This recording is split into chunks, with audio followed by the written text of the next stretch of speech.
आदरणीय मेरे प्रिय दोस्तों, भक्तों और गुरु प्रेमियों, कार्तिक पूर्णिमा के दिन साहब श्री गुरु नानक देव जी का अवतार हुआ था। दोस्तों, लोगों को प्रेम और भाईचारे का संदेश देते हुए साहब श्री गुरु नानक देव जी एक ऐसे गांव में पहुंचे जहां लोग बहुत दुष्ट थे। उन लोगों ने गुरु नानक देव और उनके साथी बाला मर्दाना पत्थर बरसाए। दोस्तों, इसके फलस्वरूप अगले दिन सुबह होने पर जब साहब श्री गुरु नानक देव जी उस गांव से विदा होने लगे तो उन्होंने गांव वासियों को आशीर्वाद दिया कि ईश्वर करे तुम सब यहीं बसे रहो। यह कहकर गुरु नानक देव जी आगे चल दिए। दोस्तों, मर्दाना को बहुत अजीब सा लगा। इन दुष्टों को बसे रहने का आशीर्वाद आखिरकार गुरुजी ने क्यों दिया? यह गुरुजी ने कैसा आशीर्वाद दे दिया है? वह मन ही मन इस बात को सोचता जा रहा था। दोस्तों, शाम होने पर वे सब एक दूसरे गांव में पहुंचे। यहाँ गांव के लोग बहुत ही परोपकारी और धर्मात्मा थे। यहाँ पता चलने पर कि उनके गांव में एक पहुंचे हुए सिद्ध फकीर महात्मा आए हैं, सारा का सारा गांव उनके दर्शनों के लिए उमड़ पड़ा। ग्रामवासियों ने तन मन धन से गुरु नानक देव जी और उनके साथियों की खूब सेवा की, उनके उपदेशों को ध्यान से सुना और उन पर चलने का प्रण किया। दोस्तों, अगले दिन साहब श्री गुरु नानक देव जी अपने साथियों सहित जब उस गांव से चलने लगे तो पूरा का पूरा गांव उनको विदाई देने के लिए आया और सभी लोगों ने सजल नेत्रों से उन्हें भावभीनी विदाई दी। चलते चलते साहब श्री गुरु नानक देव जी ने हाथ ऊपर उठाकर आशीर्वाद की मुद्रा में कहा कि ईश्वर करे तुम सभी उजड़ जाओ। दोस्तों, अब तो मर्दाना को और भी अजीब सा लगा कि महाराज, यह क्या बोल रहे हो आप? जिन लोगों ने हमारा अपमान किया, हम पर पत्थर फेंके, आपने बसे रहने का उन्हें आशीर्वाद दे दिया, परंतु जिन भले लोगों ने हमारी इतनी खातिरदारी करी, उन्हें आपने उजड़ जाने का शाप दिया। ऐसा क्यों?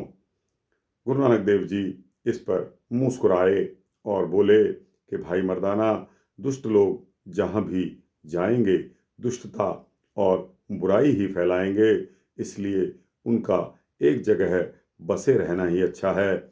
इसके विपरीत नेक और भले लोग जहाँ भी जाएंगे अपनी अच्छाई और खुशबू फैलाएंगे, इसलिए उनका उजड़ना अच्छा भी है और ज़रूरी भी। भाई मर्दाना ने श्रद्धा से गुरु जी के आगे यह बात सुनकर सिर झुका दिया। दोस्तों, लाहौर का सेठ दुनीचंद, एक दिन उसे खबर मिली कि उसके शहर में ईश्वर के पैगंबर साहब श्री गुरु नानक देव जी आए हुए हैं।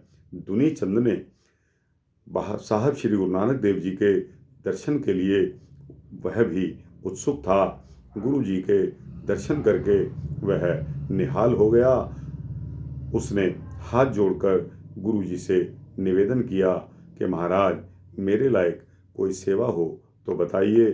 गुरु जी ने उसे एक छोटी सी सुई दी और बोले कि भाई, यह सुई आप अपने पास रख लीजिए, अगले जन्म में हमें वापस कर देना। दोस्तों, दौलत के नशे में चूर वह शेर दुनीचंद गुरु जी का अभिप्राय नहीं समझ सका। घर आकर उसने सुई अपनी पत्नी को थमा दी और ताकीद कर दी, देखो, यह सुई साहब श्री गुरु नानक देव जी की अमानत है, इसे संभाल कर रखना है और अगले जन्म में मुझे यह सुई गुरु जी को वापस भी लौटानी है। पत्नी बहुत समझदार थी। वह बोली कि भला मरकर भी कोई व्यक्ति अपने साथ क्या कुछ ले जाता है? ज़रूर ही गुरु जी की बात में कोई भेद है। जाइए और अभी उन्हें सुई वापस करके आइए। दुनीचंद का माथा ठनका। वह वापस साहब श्री गुरु नानक देव जी के पास आया, श्रद्धा के साथ प्रणाम की और बोला कि महाराज, भला यह सुई मैं मरकर साथ कैसे ले जाऊंगा? इसे तो आप अभी वापस ले लीजिए। साहब श्री गुरु नानक देव जी ऐसा सुनकर मुस्कुराए और बोले, भाई दुनीचंद, अगर तुम छोटी सी सुई भी अपने साथ नहीं ले जा सकते हो तो इतनी दौलत जो आपने इकट्ठी की हुई है अपने साथ उसे कैसे ले जाओगे, जो तुमने अपनी तिजोरियों में भरकर रखी हुई है? दुनीचंद की आंखें यह सुनकर खुल गई। वह साहब श्री गुरु नानक देव जी के चरणों में गिर पड़ा। अपनी सारी दौलत उसने गरीबों में बांट दी और तन मन से साहब श्री गुरु नानक देव जी का शिष्य बन गया। दोस्तों, सिख धर्म के संस्थापक साहब श्री गुरु नानक देव जी का जन्म 1469 में तलवंडी, जो कि अब पाकिस्तान में होता है, दोस्तों, वहाँ हुआ था। आज यह स्थान ननकाना साहब के नाम से प्रसिद्ध है। नानक जी ने पिता का नाम मेहता कालू, साहब श्री गुरु नानक देव जी के पिता का नाम मेहता कालू और माता का नाम तृप्ता था। उनकी एक बहन थी, बड़ी बहन, जिसका नाम था नानकी। ध्रुव और प्रहलाद की तरह साहब श्री गुरु नानक देव जी भी बचपन से ही परमात्मा की भक्ति में लीन रहने लगे। सांसारिक पदार्थ और कर्मकांड उन्हें बिल्कुल भी अच्छे नहीं लगते थे। 7 वर्ष की अवस्था में जब मेहता कालू के कुल पुरोहित पंडित हरदयाल गुरु नानक को जनेऊ पहनाने लगे तो उन्होंने पुरोहित का हाथ पकड़ कर लिया और मासूम स्वर में बोले कि पंडित जी, यह तो कच्चे सूत का जनेऊ है जो आखिर में यहीं रह जाएगा। मुझे तो आप ऐसा जनेऊ पहनाएं जो दया के कपास और संतोष के सूत से बना हो, जिसमें सत्य की गांठ लगी हो। ऐसा जनेऊ जो कभी टूटता ना हो, ना ही मलिन होता हो। और जो लोग ऐसा जनेऊ धारण कर लेते हैं वे धन्य हैं। बालक नानक की बात सुनकर पंडित हरदयाल जी हैरान रह गए। उन्होंने मेहता कालू को बताया कि नानक कोई सामान्य बालक नहीं है। मेहता कालू नानक की साधु वृत्ति से खुश नहीं थे। वे चाहते थे कि अन्य बालकों की तरह नानक भी कुछ कमाएं और सांसारिक कामों में रुचि लें। यह सोचकर एक दिन उन्होंने नानक को 20 रुपए और कुछ मुनाफे वाला यानी कि फायदे वाला सौदा करके घर लाने को कहा। नानक घर से चले तो रास्ते में उन्हें कुछ भूखे प्यासे साधु मिल गए। उन्होंने वे रुपए साधुओं को भोजन करवाने पर खर्च कर दिए, जिसके लिए उन्हें पिता से मार भी खानी पड़ी। दोस्तों, 19 वर्ष की आयु में नानक देव जी ने इनका विवाह बीबी सुलक्षणी जी से हुआ। उनके पुत्र श्रीचंद और लक्ष्मीचंद जी पैदा हुए। इनके 2 सुपुत्र हुए। दोस्तों, लेकिन गुरु नानक देव तो मानव जाति के उद्धार के लिए उनका जन्म हुआ था, सो परिवार का मोह उन्हें अपने कर्तव्य पथ से विचलित नहीं कर पाया। वे शोषण, हिंसा, अत्याचार और भेदभाव के शिकार लोगों को स्नेह और सांत्वना देने के लिए घर से निकल पड़े। उन्होंने उत्तर दिशा में कश्मीर से लेकर दक्षिण में रामेश्वरम तक सारे भारत की यात्रा की। वे अफगानिस्तान, बर्मा, तुर्की, श्रीलंका और सिक्किम भी गए। गुरु नानक देव जहाँ भी गए वहीं उन्होंने जातियों, धर्मों तथा वर्णों की सीमाओं को तोड़कर उनमें परस्पर समन्वय तथा संबंध स्थापित किया और सह अस्तित्ववाद पर जोर दिया। उन्होंने ईश्वर, अहंकार तथा मजहब के नाम पर घृणा तथा परस्पर विद्वेष को अधर्म और पाखंड बताया। राम रहीम और अल्लाह ईश्वर के भेद को आपने उस सच यानी कि परमात्मा के मार्ग में शत्रुता बढ़ाने वाला कुमार्ग कहा। गुरु नानक देव जी के लिए संपूर्ण मानव सृष्टि एक देश था और सब मानव जाति एक परिवार के रूप में थी। दोस्तों, गुरु जी ने तो नानक उत्तम नीच न कोई कहकर छोटे बड़े ऊंचे नीचे राजा रंक का फर्क मिटा दिया। दुनिया जिन्हें अछूत और हेय कहकर उनका तिरस्कार करती थी, अपनी संगत और पंगत में उन्हें मान सम्मान तथा बराबरी का स्थान देकर उनके बारे में यह वाणी उच्चारित करके कि नीचा अंदर नीच जात, नीची हूँ अति नीच, नानक तिनके संग साथ, वंड्या स्यों क्या रीस।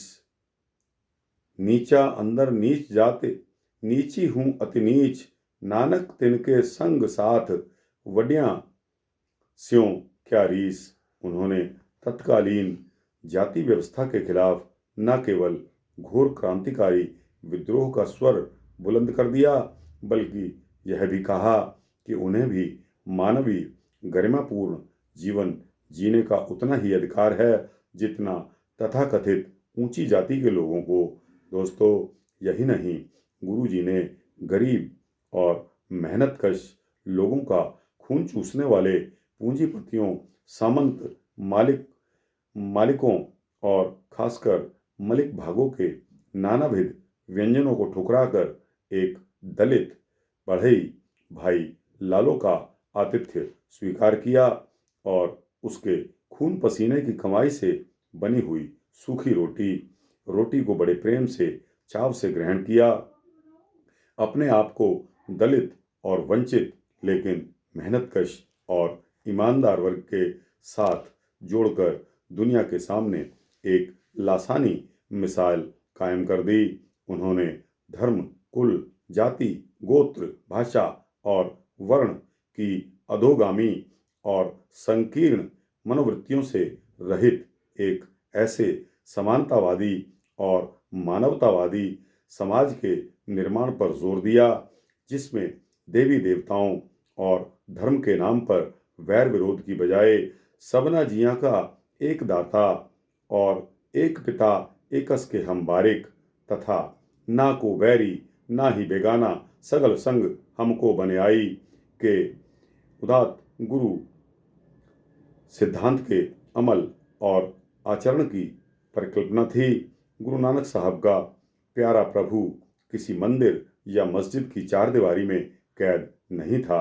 उन्होंने लोगों को जात पात के भेदभाव से ऊपर उठकर एक दूसरे के साथ मिलकर काम करने का उपदेश दिया।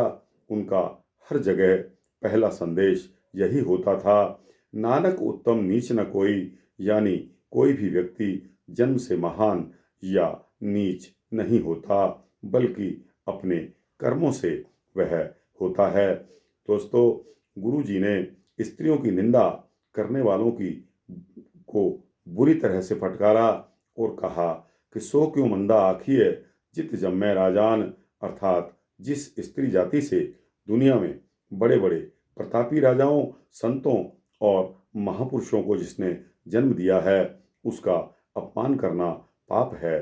साहब श्री गुरु नानक देव जी की अनेक वाणियों में सबसे प्रमुख है जपजी साहिब, जिसका संसार की कई भाषाओं में अनुवाद भी हो चुका है। जपजी साहिब का अमर संदेश है कि ईश्वर एक है, उसका नाम सत्य है, वह इस संसार का रचयिता है, रचना करने वाला है, वह भय और वैर से रहित है, उसे मौत भी नहीं मार सकती, वह न जन्मता है और ना ही मरता है, वह स्वयंभू है और वह ईश्वर गुरु की कृपा से ही प्राप्त होता है।